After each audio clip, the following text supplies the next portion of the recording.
Kaleshwaram EE Sridhar bank లాకర్లో భారీగా నగదు లభ్యమైంది. ఇప్పటి వరకు 5 కోట్ల రూపాయల నగదు గుర్తించింది ఏసీబీ. ఆదాయానికి మించిన ఆస్తుల కేసులో 4వ రోజు శ్రీధర్ విచారణ కొనసాగుతోంది. ఎస్బీఐ బ్యాంక్ లాకర్లో స్థిరాస్తి డాక్యుమెంట్లు, బంగారు ఆభరణాలు స్వాధీనం చేసుకున్నారు.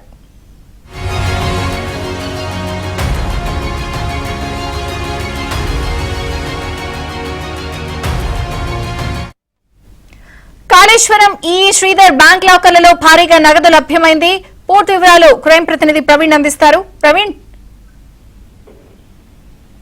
కాళేశ్వరం ఈఈగా ఉన్నటువంటి నూనె శ్రీధర్ లాకర్స్ ను కొద్ది నిమిషాల క్రితమే ఓపెన్ చేయడం జరిగింది. ఇందులో దాదాపు 5 కోట్ల రూపాయల వరకు నగదును సీజ్ చేశారు. మరోవైపు బంగారు ఆభరణాలను కూడా ఏసీబీ అధికారులు సీజ్ చేసినటువంటి పరిస్థితి కనపడుతుంది.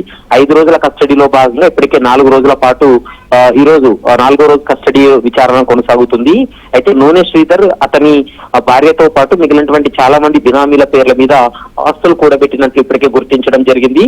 ఎస్బీఐ బ్యాంక్ లో లాకర్ లో స్థిరాస్తి డాక్యుమెంట్లతో పాటు బంగారు ఆభరణాలను కూడా సీజ్ చేశారనేది ప్రస్తుతం ఏసీబీ నుండి మనకు సమాచారం అందుతుంది. రేపు మరోసారి పూర్తి స్థాయిలో ఇప్పటి వరకు సంపాదించినటువంటి అక్రమాస్తులకు సంబంధించి విచారణ జరిపి రేపు మధ్యాహ్నం లేదా సాయంత్రంలోగా అతన్ని జ్యుడిషియల్ రిమాండ్ కూడా తరలించేటువంటి అవకాశం ఉంటుంది. ఇప్పటి వరకు విచారణలో భాగంగా దాదాపు 250 కోట్ల వరకు కూడా అక్రమాస్తులు కూడబెట్టినట్లు ఒక అంచనాకు రావడం జరిగింది. ఇంకా బినామీ ఆస్తులకు సంబంధించి నూనె శ్రీధర్ విచారణకు సహకరించడం లేదు. మరోవైపు బినామీ ఆస్తులకు సంబంధించి పెదవి విప్పడం లేదు. తో పోలీసుల ఏసీబీ అధికారుల ఇన్వెస్టిగేషన్ లో బినామీ ఆస్తులకు సంబంధించి కూడా బయటపడేటువంటి అవకాశం అయితే కనపడుతుంది. రేపు మధ్యాహ్నం తర్వాత నూనె శ్రీధర్ ను నాంపల్లి ఏసీబీ కోర్టు ముందు హాజరుపరిచి జ్యుడిషియల్ రిమాండ్ కూడా తరలించే అవకాశం ఉంటుంది.